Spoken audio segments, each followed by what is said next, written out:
Hello and welcome to another episode of the Bogey Golf Podcast with AIG, dedicated supporters of amateur golf in Ireland. Go visit aig.ie for a range of golf exclusive discounts and benefits. Golf Ireland members can save an additional 10% on their car insurance when you choose AIG.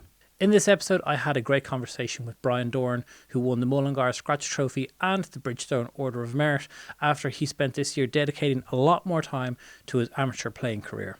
This is a really good conversation with Brian, all about how much it takes to compete at an elite amateur level here in Ireland. So, without any further ado, here's Brian Doran. I rolled in the push anyway, and I went to take my hat off. Oh God! To shake his hand, and Mark Doug was caddying, and he said, "What are you doing?" It still is mad to say, that your name is on a trophy with Rory and Shane and JB Carr and the likes. I've yet to try Guinness, but I got 10 pints of Coors. And someone threw a brandy in as well, and I'd only half filled it. So, Brian Doran, thank you very much for coming on. The newly minted Bridgestone Order of Merit champion, Mullingar Scratch Trophy champion. You've had some year. It's been amazing. Even just thinking back on it at the weekend, just jotting a few things down on paper, It's wow.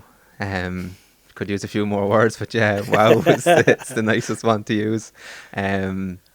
Amazing year. So we've got to spend a bit of time together, mostly at the close, and kind of just chatting throughout the year. You spoke about how at the start of this season, or at the end of last season, yourself and your girlfriend you sat down and you said that this is the year you want to really commit. Was there a reason that you decided to make that commitment? Because you've been playing golf for 29 odd years? 28 and a half. 28 and a bit. I kind of first thought, the year before COVID came, that winter, I put a lot of work in, and I said, right, Aoife, my girlfriend, was doing a Masters, so I said, perfect opportunity for me to kind of play a bit of golf. And put the effort in the winter. Turn of the year came, COVID came, like everything else, the golf kind of went on the back foot. Okay. Took up a job actually working in Lidl, and that was grand kind of during the first 6 months of COVID. But again, there was no kind of events to play for. I actually think, was it the first year, maybe the second year of COVID, Kildare was in lockdown with Laois and Offaly, so we couldn't play events anyway, even if we wanted to. But so that was my first thought, but then kind of golf kind of faded. And then last year I played a couple of events, didn't go to plan, probably even lack of experience in championships, just some shots you would try to take on or swings that you wouldn't commit to, we'd say. And then I said, in 10 years time I'll probably look back and say, why didn't I just try, just see. That was the kind of main thinking behind it. You'll always kind of have regrets in life if you don't try it, at least. And if you try it, doesn't work out, fair enough, you tried it. But I tried it and we're here. Yeah. And so when COVID hit and you got a job and you couldn't play golf, was it a case of the ambition to compete at that elite level or high level stopped for a while? Because obviously the world kind of reopened. Yeah. And when it reopened, did you just kind of go, we're kind of good where we are? Yeah, it was kind of nearly like that. It was kind of that. I don't want to call it lazy. Yeah. But was it a case just enjoyed kind of the social aspect to life. I think I finished up, I was only in Lidl, say, for 6 or 7 months. It was kind of a stopgap, and I started working for Pfizer at the start of the year. Then was it the start of 2021, and I was new to shift work at that time, and like that with them companies, your shift cycle can change, and mine has changed 3 or 4 times over. Say the 3.5 years that I've been there. Throw in night shifts then as well. It's kind of just wasn't bothered, even putting in the hard graft, because you know yourself, you have to put in the reps on the range in the winter. That's your pre-season, to get the rewards in the summer. And I wasn't doing that. I would still play golf, I was a member of Baltinglass at the time, and I'd play Senior Cup and Barton Shield and the odd Scratch Cup or that, nothing major. Sure. You could call it lazy, yeah. I feel like that was harsh. The blunt word for it, but that was literally it. Kind of just when you had the competing bug, say, that I wanted to have for the first year of COVID, and then that kind of faded for so long, it's kind of like, is there a point like you're going to the range and it's 0 degrees and it's raining, and then you go to an event and it could be raining for 36, and you're like, I could be enjoying my day off here. I've just come off 3 night shifts. I could be recharging the batteries at home doing something else. That was basically the mindset that I was in at the time. Okay. And then how'd you get out of that? Because that's like a big shift from where you were to what you've done this year. Yeah, like that, I'd say I played a couple of championships over the last 2 years, and the scores weren't great. And I remember it was brought to my attention in Lahinch that my scores last year weren't as good as this year in qualifying, and the weather was very poor for the first day, and that was my kind of first time playing. Who brought that to your attention? It was brought up in the presentation. I think it was Pádraig McInerney, and just that my scores last year didn't reflect, obviously, the performance that I put in this year. But I knew that going down. And Mullingar last year as well, I think I shot 2 over and 80 in the second round or something, and kind of had 1 or 2 of them events in Mullingar over the last couple of years, so never really scored too well there either. But it's not nice seeing your name down there at the bottom of the leaderboard or down in the bottom 10. But again, the hard work wasn't done in the winter. Like, I didn't do the winter work for 3 years. I think you'd stop playing in September and take it back up in April. So then, yeah, after kind of the Mullingar last year, I think I could have played 1 or 2 more Scratch Cups, and I said, right, that's enough of that. Let's actually put in hard graft, do my night shifts and day shifts or whatever. And on my days off, I was fortunate enough that we were on a cycle where 2 out of 3 weekends were 4-day weekends. So you had plenty of time off. Obviously, coming off the 3 nights, you kind of need Thursday to get over it. You're nearly hung over a bit. And just adapting to that. And yeah, last September, I think it was the 30th of September, 29th of September, I met up with Robbie Cannon and for strength and conditioning, and the season kind of started there.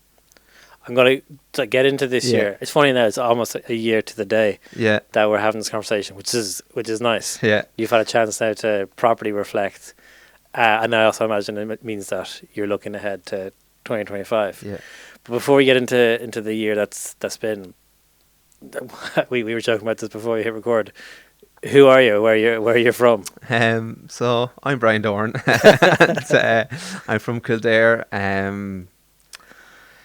I grew up, like, my father was playing society golf when I was a child, and I grew out like every young lad, kind of taking it up early and just trying your hand at every sport.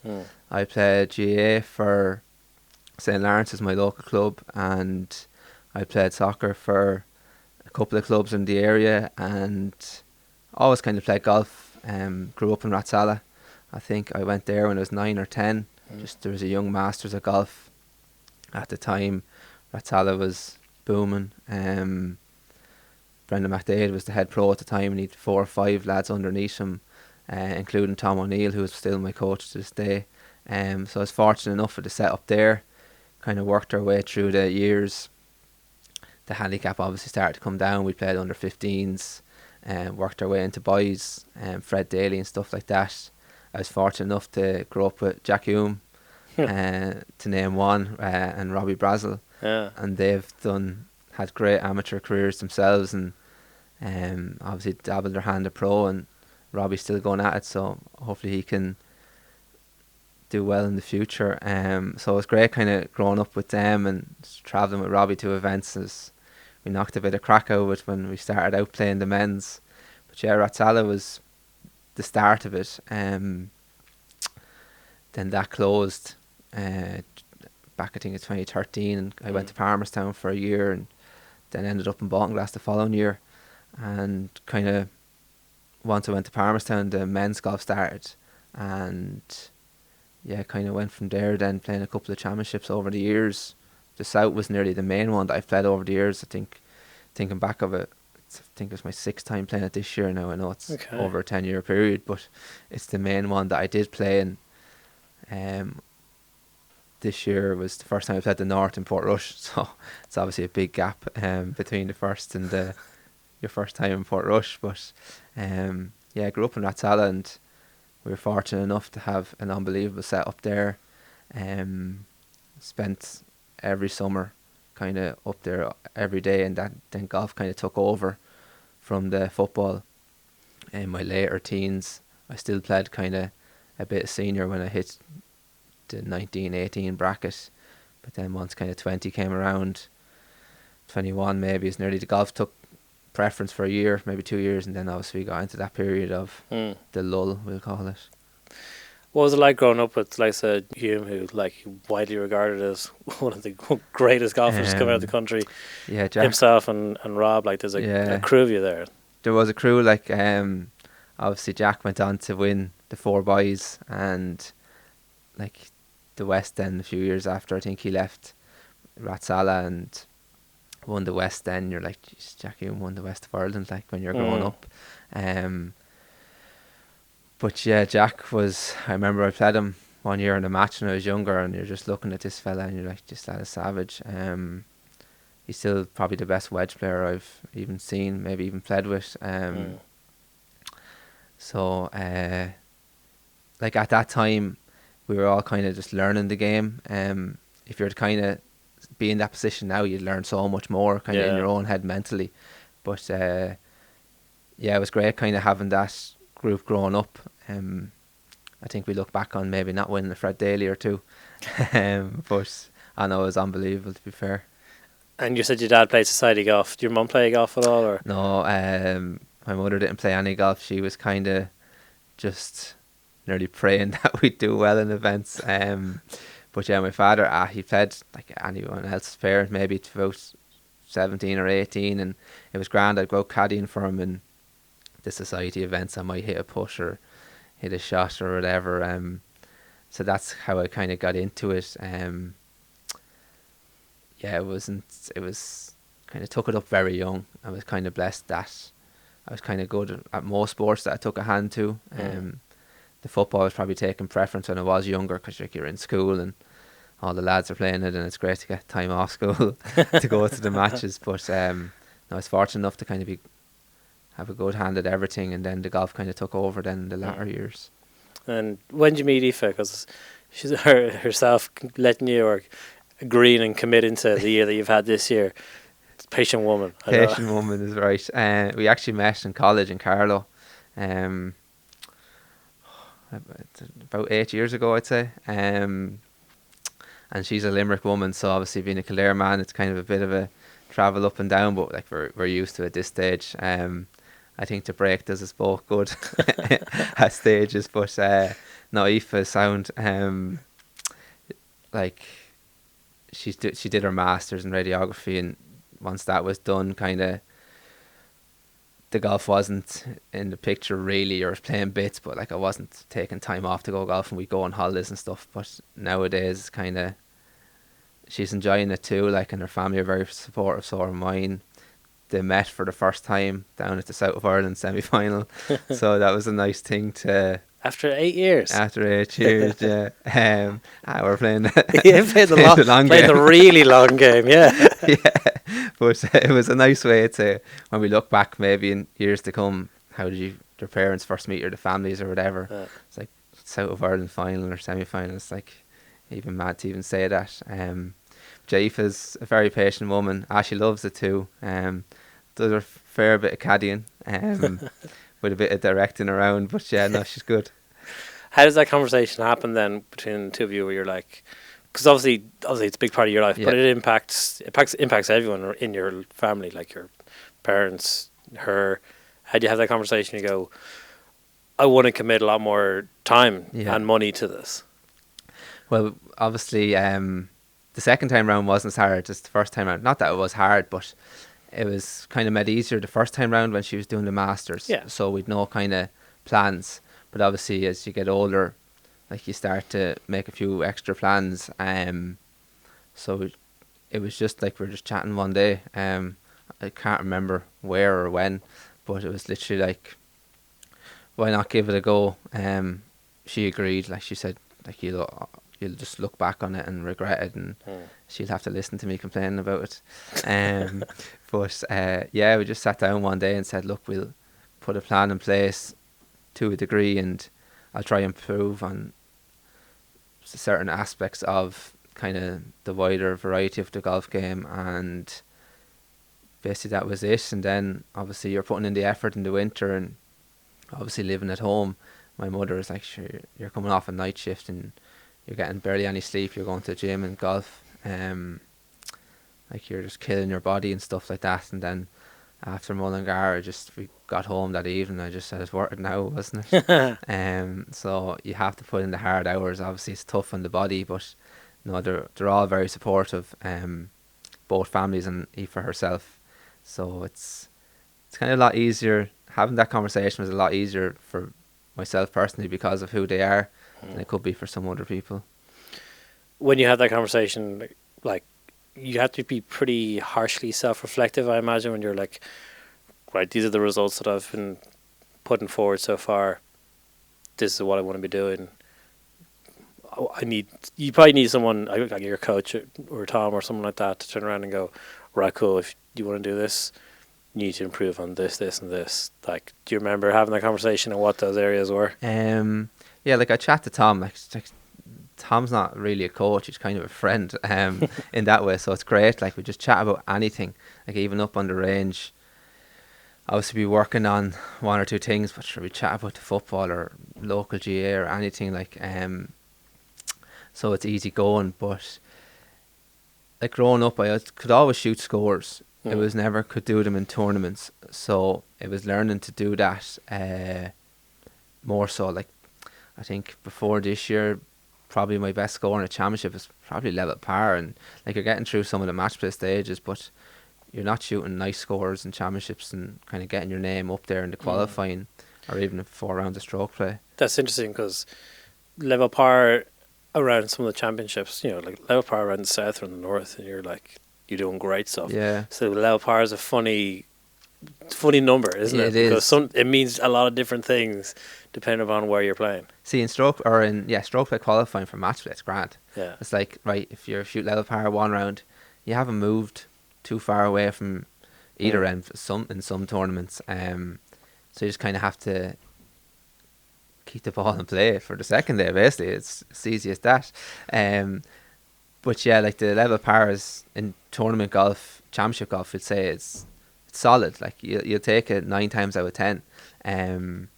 But just when you're away from there, and it's nearly, we'll dive into it later on, but it's nearly taking, you're kind of going out playing with the lads in an open singles, that attitude to your championship events. And I knew I could shoot the score, so Tom always knew that I had the ability. I just didn't do the winter work for a couple of years. And when I came back to golf in April, like it's not great golf. Like, it's like even last year between the April and September, I came a long way from the April. And then, as he says to me even recently, like, even to think how far you've come from when I started hit the ball again back last April 2023 to now, it's just mind-boggling. Like, but they're the hard hours that you have to put in. But like, Tom is obviously delighted that you're giving it a go, because like, he likes to see you do well too.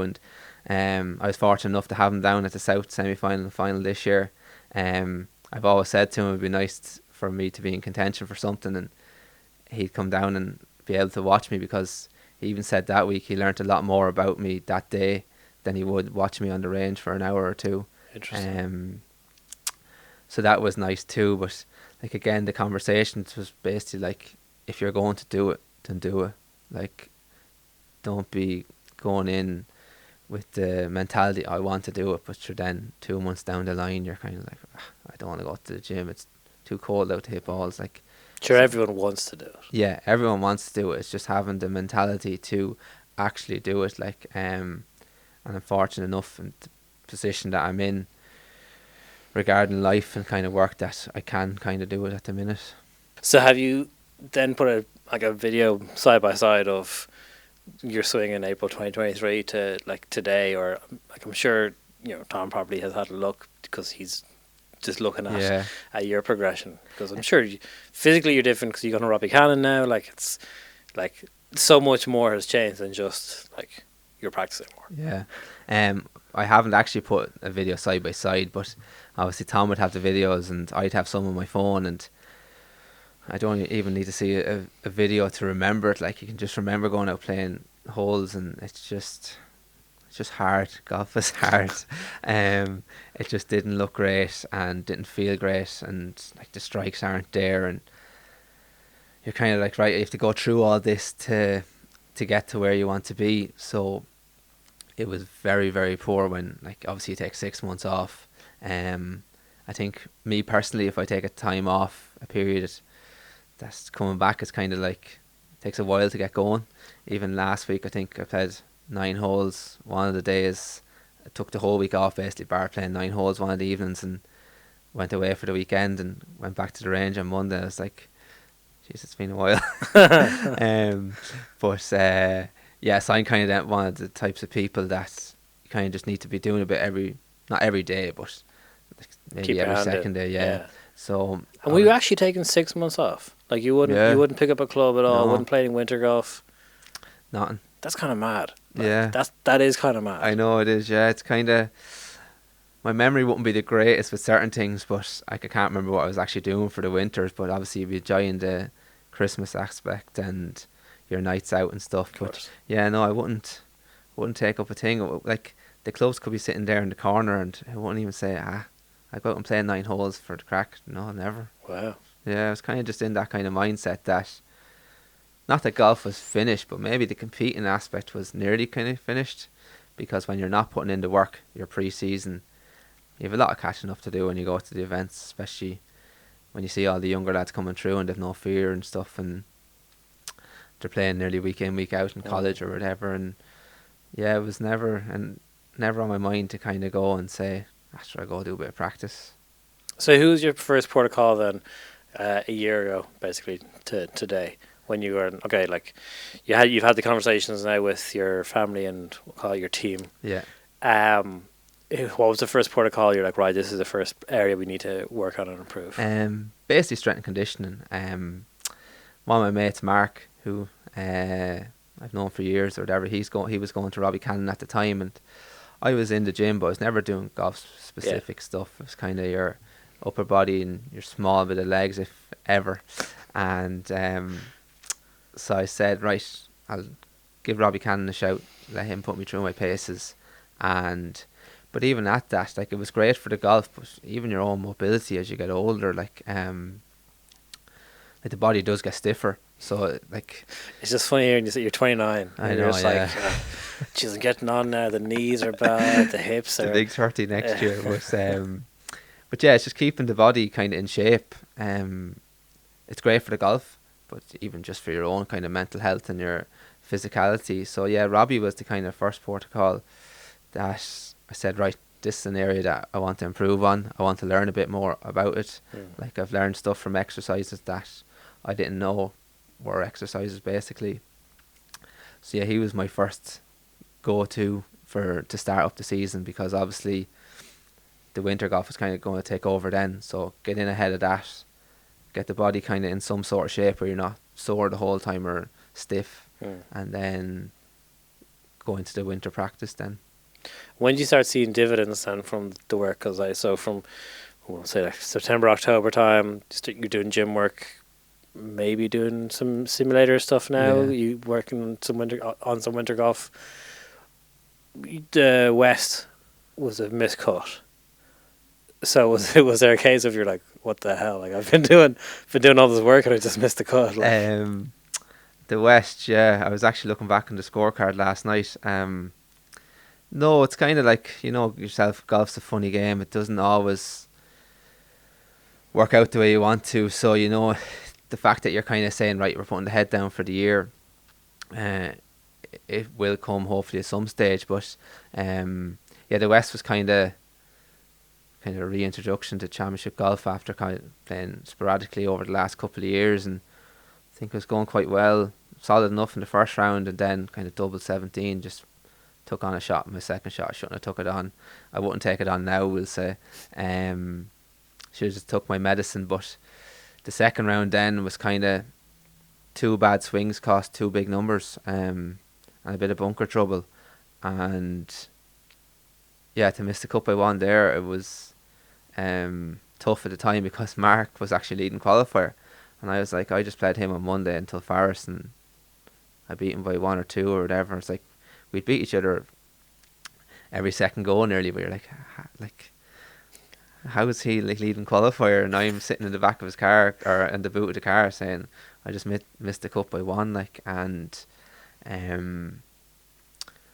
but yeah, then the West happened. I think after that, I think I played Rosslare. There was a hurricane that weekend or a storm. I can't remember his or her name, but it was like crazy golf. I think I shot 82-75 and 75 in the second round. I think got best second round or whatever. So it was grand to pick up a little paycheck there and kind of just grounded it out. And maybe that's where kind of started to roll forward. But then again, before Cork, the Munster Stroke play, I was struggling again, and I had played Ratala with Mark the Sunday beforehand, and This is all Mark Duke. Mark Duke, sorry, yeah, and I shot 2 over, and 2 over is not a bad score, but around Ratala, in the mindset that you'd have around it, it's like it feels like 85 or 6, like. I just said to him walking off the 18th green, I was like, obviously Cork was the following weekend, and you are putting in a lot of effort, and I said to him, like, you're taking a lot of holidays for all this. Like, I probably wouldn't compete as much. Like, I'd still play some championships, but I won't put in as much effort because, like, it's absolutely destroying my mind at the minute. Confidence is through the floor, like. Exactly, and like you can't get the ball in the hole, and you're just like, what's going on here? So then the week of Cork, put in a good bit of effort that week. Said, right, we'll give it a go and see, and kind of went down nearly with the mindset of, look, happy to be here. I was staying up in Limerick. It was only an hour away, so it was grand, basically staying at home. And yeah, I went out and had a nice finish, and I was like, right, let's build on this then. Like, it's mad. What, 8 days, the mindset just changes. You're underselling a bit. Second place? Second place, yeah. It was a great result. Like, yeah, it was my best finish in the first time competing in a championship, we'll say, and best finish. So that was nice, and even coming off that, I was like, geez, that was deadly. I'd love to do that every week, but I mean, you know yourself. You nearly did. Nearly did, yeah. Nearly. Nearly went on to do exactly that. Yeah. But most of all, it was 4 rounds in the red. That's the one thing I took out of that weekend. Well, out of several things, but like driving home was the Saturday evening back to Limerick, and I just rang Aoife or whatever. I was like, I just went 2 rounds under par in a row, like in a tournament. Albeit there were 2 under and 1 under, but there was still 2 in the red. It was nice, and then to go 4, I was like, right, they're 4 solid rounds. The next thing is kind of get 60s, and see then. But yeah, Cork was kind of the stepping stone to. It was a stepping stone to the whole year. Because the East followed on pretty quickly after that. Top 15 or so there. Yeah, top 15 there, and then like just continued on there for a while, and then obviously resulted in the big win over here, which is Mullingar. How are you going into that week? Because big trophy. Big trophy, yeah. Going into that week, I would say I was tired. I was very tired after Lahinch. The score, yeah, of course, because Lahinch the week before got into the finals, it was second place. It was a super week that week as well. And let's talk about that before we get into Mullingar, because you're saying your whole family was there. It was a big week, on and off course, meeting of the clans. I've been to Lahinch a few times. I've never been there the week of the South. How special is that week? Because I hear people like Ollie talking about it, and they're like, best week of the year. They love it so much. The whole like atmosphere around the place. Is it as special as everyone says? Oh, it's unbelievable. Like, it's the one tournament. Like, it's on the same week every year, so it's nearly the years that I was competing. It was the first event that I had down in the calendar. The course itself is unbelievable. The weather can be hit and miss in July in Ireland, but the people down there are so sound, and I kind of got the full effect of that this year. Like obviously listening to Collie talk about it on the podcast and stuff. Like it's unbelievable. The week kind of spiraled a bit. I remember going down. I had a goal of quarter final. It's like, right, let's see, I actually win a match. Like I'd made the cut 3 times, I think out of 5 over the years, and I lost in the first round of match play 3 times. So I was like, right. So the goal was get through first round match play. Yeah, I kind of the way I was playing at the time, I was kind of quarter final. Like I don't want to sell it a bit short. I kind of want to. If you don't aim too high, you'll never achieve it. And then obviously, I learnt a lot over the previous weeks and competing, and then interpros as well, and just mentally, just backing yourself a lot more. And that's one thing over the last 12 weeks or so. It's just backing yourself a bit more. And so yeah, going in, obviously everyone wants to make the cut, and they're low enough cuts as it is, and with the standard of golf. But quarter final was the first goal on the paperwork that I had down, and I nearly missed the cut in the end because I was going too well nearly. It was kind of grand well in, and took on a shot on 18 and hit 2-iron onto the road, and Off the tee? no, a second shot. Right. I had 250 or something. The wind was off the right, and I don't know why I hit 2-iron, but like I wouldn't hit it again. But onto the road and made 7, and I was like, I remember we went for lunch with Aoife and her mother and her brother, and I was just like a bull. Like I was just, what is going on? But everyone was saying, the cut will go out, the cut will go out. And as the week went on, I thought that was the silver lining, just the way it worked out. Like and every match in itself was very different. It was great to win the first match in round 1. Like I was just played so solid there for 14 holes, kind of didn't give anything away. Complete opposite against Richie Sykes then in the afternoon. It was 3 down through 4, and I think it was 3 down through 11. I think I won the 12th. I won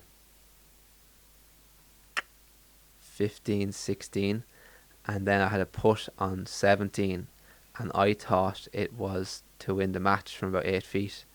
And just the worst part of the week, I have to tell the story, but I rolled in the putt anyway, and I went to take my hat off to shake his hand, and Mark Doug was caddying, and he said, "What are you doing?" I was like, "That's it, isn't it?" And he was like, "No, you're only 1 up, or yeah, you're 1 up now." And I was like, "Oh, right." And I was like, I had to apologise to Richie, like, but he was so nice about it. Like we laughed and joked about it. Even he came down to the semi-final the morning on the Sunday, and I was still apologising to him, and played a practice round in Dunleary with him, and still apologising. But he and he was very nice about it. But I was rattled then. I think I put it into the bunker right off the tee on 18 and chipped out, and probably hit the 5-iron of my life to 10 feet. And the week kind of took off then. I was like, right, head down, and 2 good wins then on the Saturday. And yeah, the winning putt on 18 from about 10 feet or so was nice. Like it was a great feeling when that hit the bottom of the hole against Josh. And the final itself was kind of like a boxing match. We'd win a hole, and I'd win a hole, I'd lose a hole, and for the first 7, and then Patrick birdied 8 and 9, and I didn't get up and down 10. Suddenly you're 3 down, and you're like, oh, right, don't let this be a hiding nearly. Yeah. And then I was doing a bit of looking back at the weekend, but like it was hard to take kind of at the time, because I left on the lip from about 20 feet on 11, lipped out from about 15 feet on 12, and 113. Like you could be all square on 14, Yeah. but like that's golf. That's like, the that's game. just the joys of it. But So when you get past the quarter final, and you're then all of a sudden making your way up towards the final, and you're like, okay, that's like the first goal achieved. yeah. How do you remain calm? Because I imagine, like you're saying, like the South is the one you've played the most in. Probably right in saying your favourite championship. Like, how do you prevent yourself from spiraling or just like getting carried away? The thing that surprised me most that week was I was so calm. I nearly treated every round like an open singles. Just going out with the lads. I was fortunate enough, and unfortunate for Mark, that he was caddying for me. but like that, we do our fair share. Like if we don't, I did it for him in the West and stuff like that. And yeah, I was so calm. I came off after the quarter final, and Paddy, who's well mentioned by Collie and stuff, like the hotel organised straight away. I didn't have to worry about anything. Really? Wow. Yeah, it was unbelievable. It was the first time kind of experiencing that. So can't speak highly enough of him. So do they do that for everyone in from like quarter final onwards? I presume it's semi-final. Semi-final onwards. I presume now, because he had mentioned to me, I heard you don't have accommodation for the night, and I don't think I had told anyone. Now I say my memory is bad in patches, but he was like, no, we have it there organised. So the three, myself, Aoife and Mark, went down to the hotel and they set us up in 2 rooms, and Wow. we sat there in the corner. And Yourself and Mark in one room and Aoife in another. yeah, that's it. She wanted the peace and quiet. She's seen enough. She's stressed enough for the previous 3 days. But yeah, we just sat there in the room, and I was sitting in the corner, and I was like, I'm in the South of Ireland semi-final in the morning. I was like, what is going on? But like that, I wasn't nervous all week. We went down to the sea and got into the sea after that evening, and kind of just refreshed a bit, and went back then and just was like, right, let's go win it. I feel that I can. I was playing so solid, maybe bar a few holes against Richie, like I played well against Dara Flynn in the semi-final, or in the quarter-final, sorry.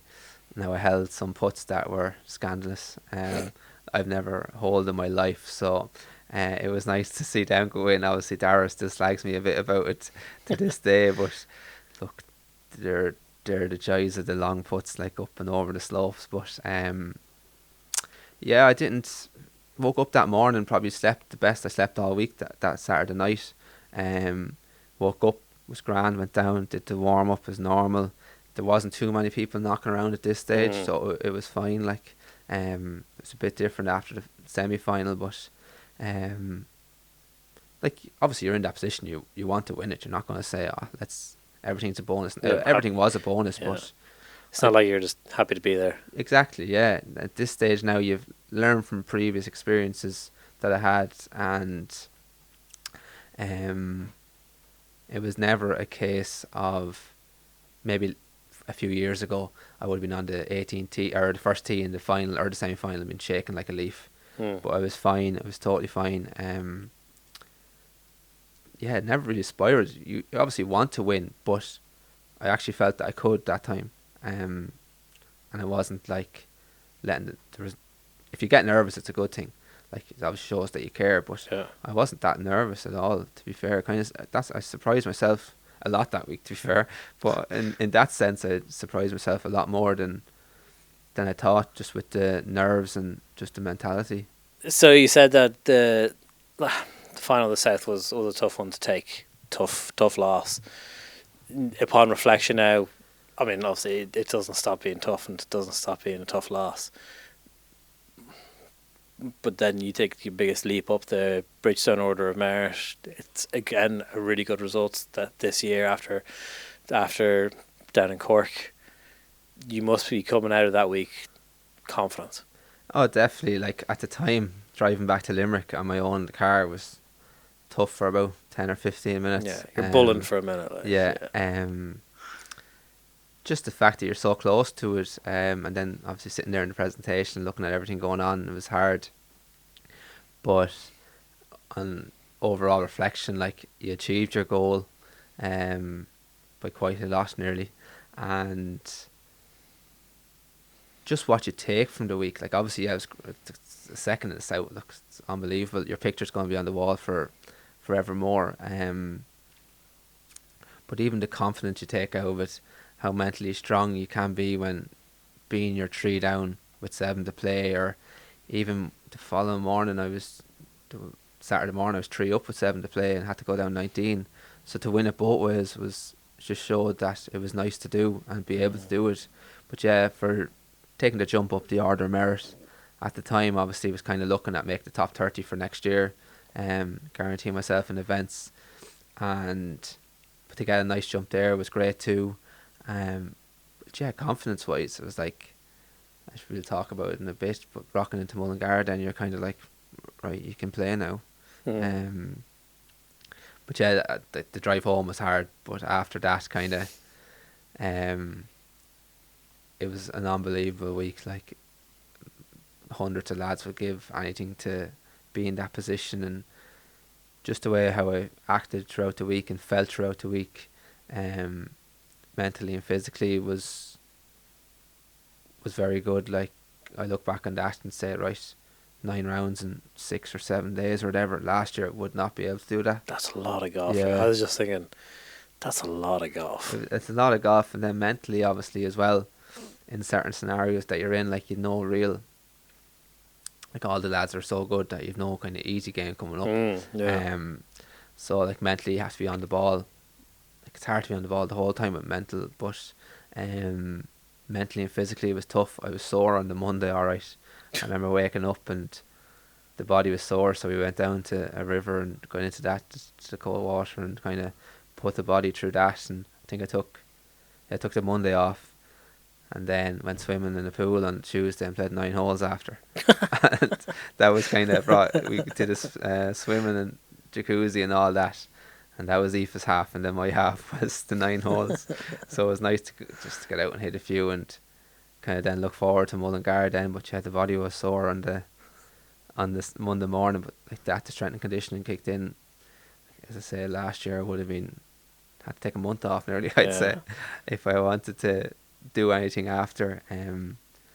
So yeah, the strength and condition stood firm there.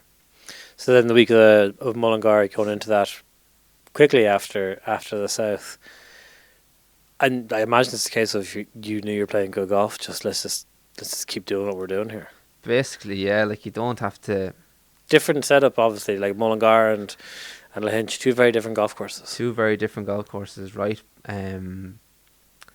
Like, what I took out of the South was I drove it quite well all week, and I was like, right, just hit driver hard here. Yeah. The new pink driver was a revelation.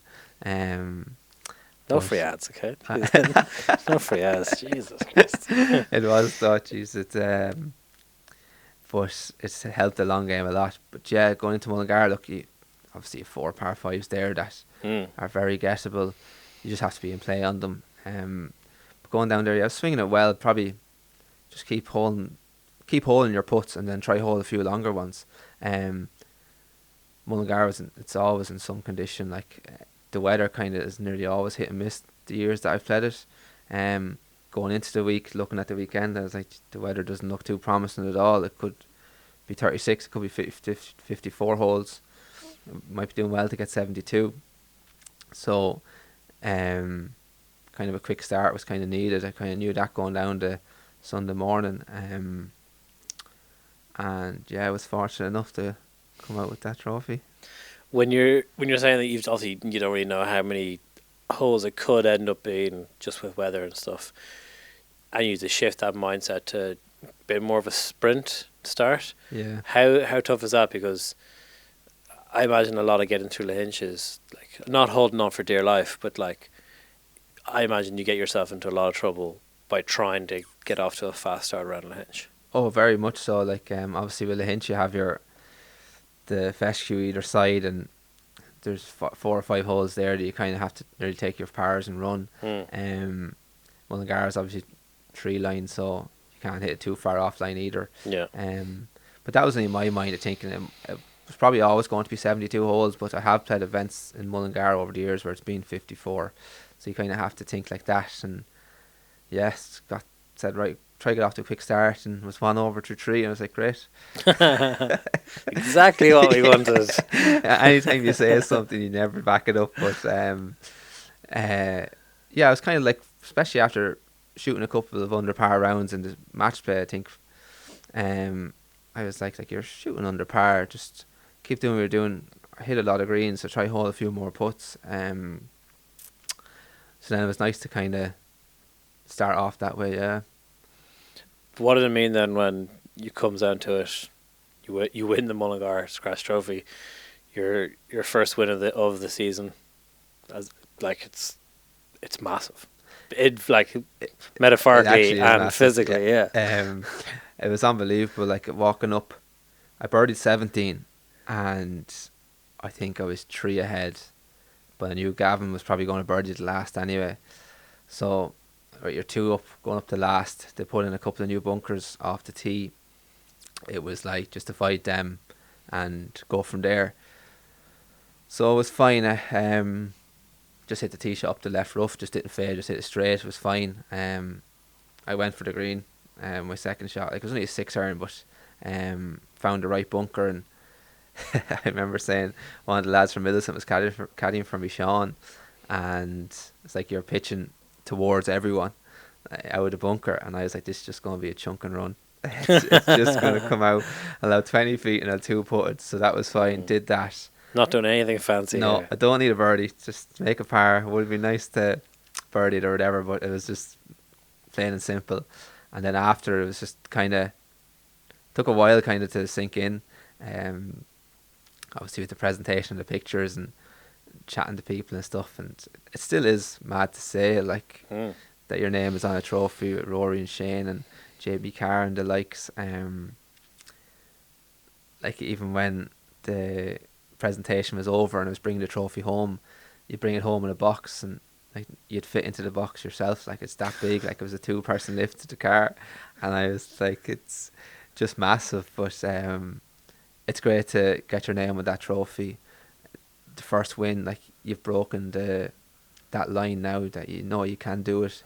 You're nearly going to events now in a mindset that I know there was a few events still to come, that I was going there to win now, instead of kind of just try compete and see how you get on. Because I imagine before that, you've always got self-confidence that you're like, I think I could win. Like, yeah, I'm pretty sure I could win. Yeah. But now you've actually done it, you're like, I know I can do it. I've got over the line. A lot of, if not all of these guys were in the Mullingar fields. You've beaten them, playing with them casually. You've beaten them now, and to win a very big competition, going into things like the close and like the north, even the north at the end of the year. You must have a lot more confidence when you're kind of just going around doing your own thing. Oh, definitely, yeah. Like as you said there, your self-belief kind of, look, if you don't have that, there's no point playing a sport, really. You have to back yourself. It's probably something that I didn't do too well over the first few months of the year, maybe backing yourself as much. Like, Sure. just stand up there, commit to the shot, and where it goes, it goes. But yeah, no, it was nice feeling to actually do it. Like, it's grand thinking about it, and like when you're a child, you're on the putting green, you have a putt to win the Masters or whatever. But to actually do it, it was unbelievable. Even still thinking about it, like, it was a great weekend. I played very good golf, especially in the 4th round. Like, I probably played the best round of golf of the week, including even the hinch maybe in that 4th round in Mullingar. Just the amount of birdie putts I had inside 15 feet. So yeah, once the kind of putt went in, it was kind of nearly a little sigh of relief. And you've done it now. You finally won something big. How many pints of Guinness fit into the trophy? We've yet to try Guinness, but I got 10 pints of Coors. And someone threw a brandy in as well, and I'd only half filled it. Jesus. So then, even lifting it, I was like, right, need to get back into the gym, because you can't lift it at all. So we were getting cups and filling the cups separately, but yeah, only half filled it. 10 pints. I said celebrations were pretty good. It was very good. Yeah, we had the captain's ladies' captain's prize and men's captain's prize given.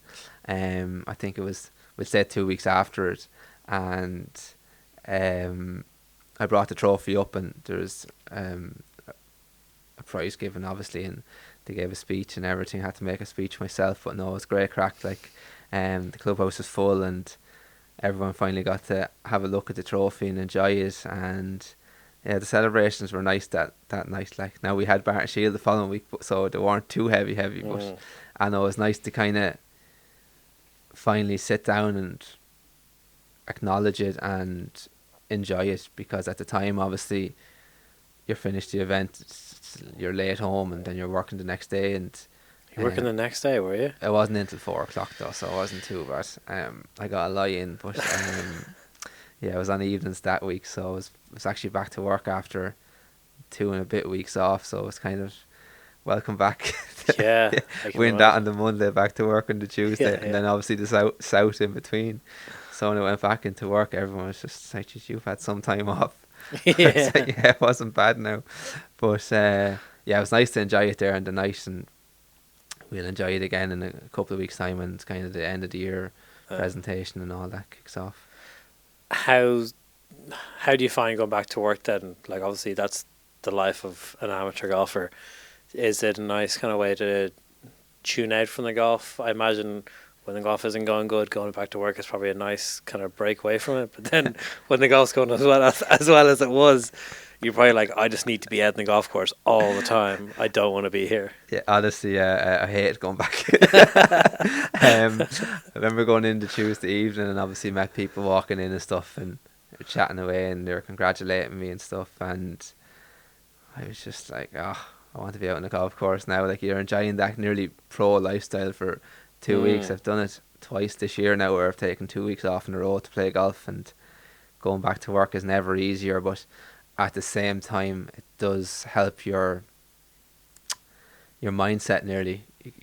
You're away at the event, and then once you're done the event, no matter what happens, it's done. Like, you're back to work, you're focused on the job, and you just have to go again then with the golf. So it is a nice kind of separation from the golf. It's kind of, that's your day, or the work is your day job, and then nearly golf is kind of a hobby at this stage. And if you get to compete the way you do, and you're fortunate enough to attend events, like, it's unbelievable.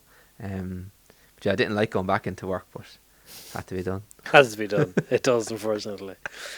And so when then does the Bridgestone Order of Merit come into play or come into your mind? Because I imagine like it's a brilliant trophy. We had David Shield on, who obviously won it last year, and he said it was a funny one for him to win because he never actually won an event throughout the years. Just consistency, rewarded consistency, which it has done obviously with yourself winning it this year, but probably feels a little different because again you have the trophy here. You've got a win under your belt. Is that something that you became aware of kind of after that point, or Like, I read articles and listen to podcasts and stuff. Like, I'm not one to shy away from it. I actually like doing it. So it's obviously mentioned in it that you're moving within a certain amount of points and you're moving up the rankings. But to be honest with you, I never thought of the Order of Merit until the week of the North. Like, I knew the top three got high performance panel too, so I was going quite well ahead of fourth. So I was like, right, just a solid week up the North. And then as the week of the North kind of went on, we'll get into that it became more of a, on the mind, we'll say, like you're talking about it with people, like, you're obviously thinking about it, but I never actually fully thought about winning the Order of Merit.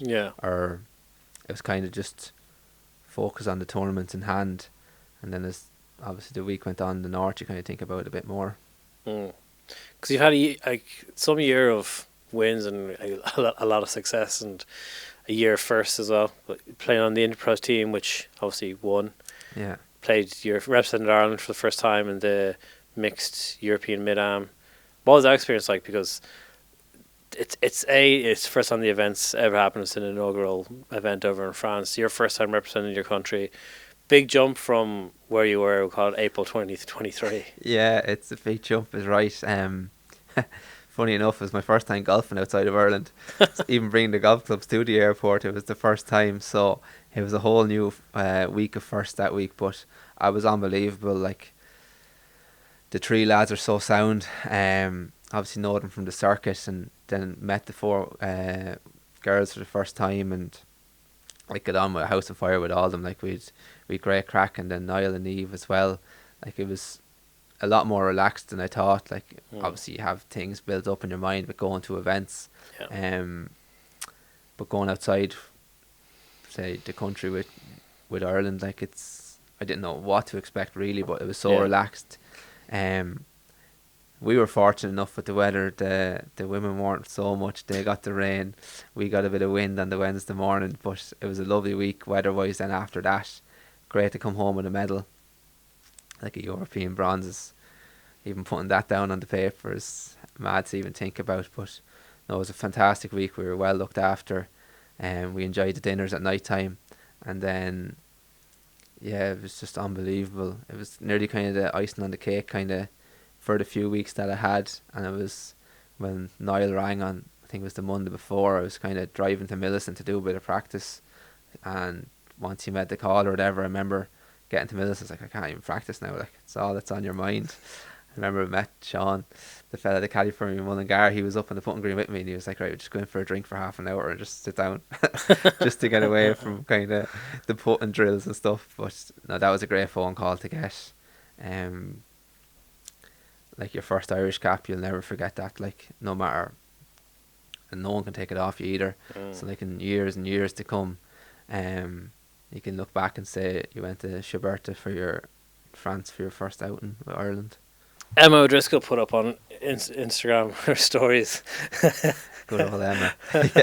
She put up on her Instagram stories just after it, a photo of yourself calling you the MVP of the week. Why is that? There was a few pints of Heineken involved in that now, I have to say, Emma. But when the team captain meeting happened on the Tuesday night, I think it was, Niall and Eve came over with, like we had the opening ceremony coming up, and then there's like Niall said, look, it's only fair that's Brian's first event, that he'll lead us out, like, and that was lovely. Like I said, no bother at all, like I'd love to do that. And then like it was great, it was a great feeling. And then there was obviously that picture was taken by the EGA, and somehow made it into Emma's hands, and she decided to put it on Instagram. And I was like, what is this? And then I looked, she was sitting across the table from me, and I was like, yeah, I won't say what I said, but it was funny, like, but like that, like I'd never met any of the women before. Obviously you would have seen their names in events and stuff, like when you're looking at results, but like that you'd swear that we knew each other years, like just the way we got on from the start of the week at the airport to even leaving at the end, like yeah, it was good crack. Yeah, I think us Irish have a way of kind of becoming best friends very, very quickly. Oh, very much nice. so. Yeah, like, and like that, as I say, it was a Midam. We're all working. We're all roughly the same age. Like we all have the same kind of stuff going on. Obviously, different departments and stuff outside of the golf, but like it was just a holiday nearly for us with a bit of golf. Obviously, you want to win. Don't get me wrong, and do well. But it was just nice to kind of get away in that environment, and we were fortunate enough, the two teams, to come home with a nice bronze medal. So you did win the Order of Merit this year. You've bronze medal under your belt, Interpro medal under your belt. A big trophy here to sit next to you. Have you had a chance to look back in the year? You've mentioned a couple of times you kind of written down now how the year has been. It sounds like you're like you do like to write down goals and reflections. Yeah, I wrote down stuff. Obviously you set out with your goals at the start of the year, but there Saturday evening, I sat down with Aoife and we wrote down a few things, and we were just trying to pick the top 10 reflections for the year. And like even Millicent sent out emails, and they sent out an email one evening, and it was just like the reflections for the year for Brian or whatever, just listed them, and just to see them there all on paper for the first time was just nice to see someone else write that for you as well. It gives you a hand as well, trying to remember everything. Oh yeah, I did do that. Yeah, you nearly forget about that one, but yeah, it's just kind of mind blowing to think of where I was in kind of April of this year even. And like everyone works hard, you don't always get the rewards. It's just seeing can you come through that tough side of it, and just learn stuff about yourself and keep adapting to situations. Like if you're not playing too well, can your bad golf be okay enough to kind of keep you in the tournament?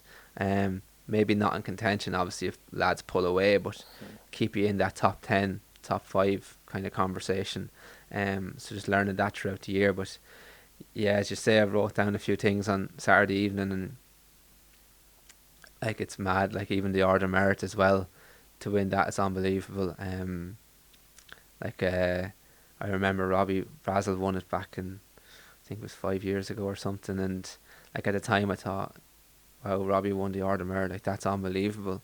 So to have the name beside it as well, it's nice. And it was nice the Friday evening after Portrush, when like basically everyone was finished and we were doing up the points and stuff, and to have it confirmed that you won, it was class, because it was nice to finish off with a nice score in Portrush in the fourth round. Personally, I think that was probably the best round of golf that I've played all year under the circumstances. Yeah, like just finished so strong after a slow start again. And obviously didn't play too well in the morning with a couple of lost balls just in the rough. Like, it was kind of hard to take at the time. Like, you're 5-10 yards offline, it's gone. But just to reset then, and obviously you get off to a slow start, and then the birdies start to go in round 4, especially around Portrush as well. Like, first time playing it, as I say, and it's unbelievable golf course, so tough. I found it so tough, but yeah, I just think under the circumstances, with kind of, as you say there, thinking about the order of merit, like that was on my mind all week. Hard not to be honest, we're all human. I think I felt like I dealt with it fairly well. Just once I got through round 2, kind of just getting into the cut, with the cut being so tight, like top 30 in the end of, I'm gonna say, 120 players. So once you're in there, you kind of have half the battle done, and just to finish off with 3 under par and be clutch enough coming in. It was nice then, and the drive home, the 3.5 hour drive home, was a bit easier then. Yeah, I can imagine, especially I imagine on the final day of the North, because obviously Paul Coughlin was in the hunt as well, playing well that week. Also, Matt McLean was leading, obviously, the order mark going into that week. It's definitely not just a case of, right, if I just make the cut here, I have it sewn up. You had to have that good final day, to be honest. you had to play golf, because obviously I knew Matt was away in America, so I knew obviously if I was fortunate enough for Paul not to do anything too crazy, that a top 20 was enough, I think, to win the order of merit. And then I remember looking, I was standing on the 5th tee in round 1, I looked at Paul, I think he was 6 under through 16 or something, and I was like, just said to Eve, I was like, look at this lad, like, great. But yeah, so obviously Paul was in contention all week. All I knew was if he won, I needed a top 5. I didn't know if he came second or third what I needed. Obviously you'd work your way down to it. It turned out if he came second, I needed a top 8, but I had top 5 in mind. And then I got back to level par through 8. I actually birdied the 2 hard holes in the front 9 in the 4th round, and then didn't birdie the 2 easy ones, but I seem to do that a lot. So then I said in the last 10 holes, look, we'll enjoy it. I said to Aoife, look, it's their last 9 holes of competitive golf for the year, basically in championship golf. Go out and enjoy it, let the hair down, and let's see if you can move up a few places. Missed about an 8-footer on 9 then. I was like, solid. Okay, don't let the hair down anymore. But then rolled in down long enough. But then I started to roll in a few then on the start of the back 9, and I kind of got through 16 with a bogey in the end, and 17 and 18 I left 2 20-footers in the jaws, and it's kind of like walking off 18. Hopefully that didn't kind of cost me. But David Howard was following me for a couple of holes that day, and then he followed me for the last 2 then, and Dave said to me, congratulations boy, you did it. And I was like, how do you know? He's like, I have all the points done up in my head, or he was looking at it. And well, obviously, granted, well, I knew top 5 either way if Paul was to win or come second. So once it kind of was confirmed, then it was unbelievable. And then obviously top 3 high performance panel, so that'll be fun too. Was that part of any kind of goals or ambitions that you set for the year? Because, like, if you're just to run through the accolades, so Interpro win, which is great, win here, Mullingar, top 15 in all 4 of the majors that you made the cut in. 5 of the majors you made the cut in? How'd you do in the Irish Open? I didn't play it. So top 15 in all 4 of the majors you played in. You made the cut in. Yeah. Representing Ireland in the Midam and win the Order of Merit. I feel like I'm missing something, but a string of Yeah. top tens in there, obviously with Yeah. like Munster and stuff. How much of the achievements that you had this year weren't on the list at the start of last year? I'd say nearly all of them. I remember at the start of the year I put down was kind of win something. Yeah. Whether it be a scratch cup or if you're fortunate enough to win a championship. Like I didn't actually set out to. I didn't put down on paper what I wanted to win. It was just but win something. get a win, Get yeah. your name on something again. It's been a while. Top 30 in order merit. Obviously for Did a bit better than that. the events for next year, small bit better, yeah. And then try get a wagger, because obviously they're hard come by in Ireland. Would never have thought about it over the years. Just kind of just play the championships, but just try get a wagger and see where you can go on that. Like it's fun to say that you're on the world amateur ranking system. They were kind of mainly it. Interpros was never on my mind. The Midam team was never kind of in the reckoning at the start of the year anyway. Like, and everything else was kind of, yeah, as you say, you go to tournaments, you set separate goals, but yeah, the majority of it was kind of like it wasn't kind of in the reckoning. It was basically simple enough. It was top 30 in the order merit, win something and a wagger, short and sweet, and it turned out to be a lot more. Yeah. Safe to say you're enjoying your golf at the moment. Yeah, I'm enjoying the golf. Yeah, like it's easy to enjoy it when you're playing well. Like you still have bad rounds. Like don't get me wrong, but it's easier to keep a smile on your face when things are kind of going your way. It's obviously in the tougher times, it's how you deal with it. But yeah, I'm enjoying the golf course at the minute. Holding a few putts, like a few nice putts, so it's nice to see them go in. Like you're clutch enough kind of inside 10 feet, 8 feet. Because that would have been something that I struggled with over the years that I was playing with say, like you're never, like I walk up to kind of a 6 foot putt now and you're kind of like grand.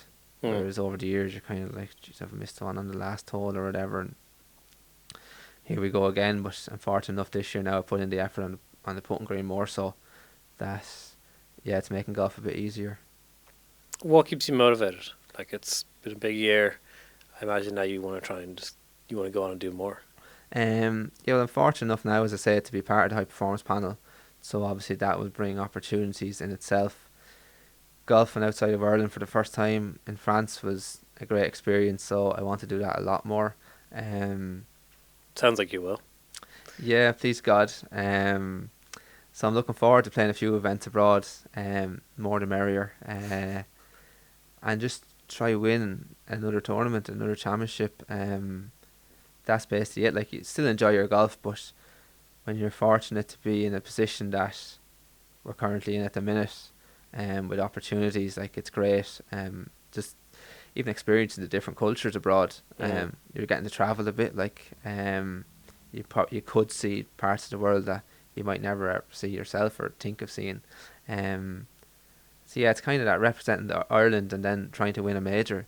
It's kind of what motivates you throughout the winter. Have you sat down now for what you'd like to do with 2025? Have you and Aoife had a conversation around, listen, this year worked. I know it cost a lot of annual leave days and I didn't go that many holidays, but look at the trophy. Yeah, I know. We did. We actually went on holiday there at the weekend. We went to Killarney for 2 nights. So we were just sitting down Saturday evening for the first time all year and just chatting about the coming year and that. And look, I put down a few goals, but like I will sit down properly and go through them in finer detail. But it is going to be another year of kind of just exploring hopefully the world a bit with Ireland, and try play a few of the bigger events away from home, just to say you played them. So I'm looking forward to that.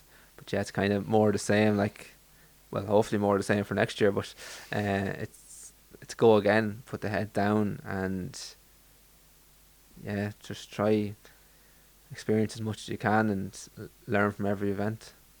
Does Aoife play golf? No, I can't get her into it at all. I don't think she'd have the patience for it. She's given up all her patience for dealing with me. Fair enough. Fair enough. Well, listen, congratulations on a brilliant year. I'm glad to see that you enjoyed all of it. And, Yeah, all of I it. managed to fit the 10 pints and a bit of brandy in there as well. And best of luck for 2025. Look forward to following your progress and hopefully seeing another couple of wins. Thanks very much, Johnny. Thanks for having me on. On the tee, Jack Nicklaus. This is the minute that millions around the world have waited for. We will allow you to enjoy all of this. They are dancing in the pubs of Dublin. Harrington with an ace. And we have a shining star at sunset. Rory continues his run to greatness. The return to glory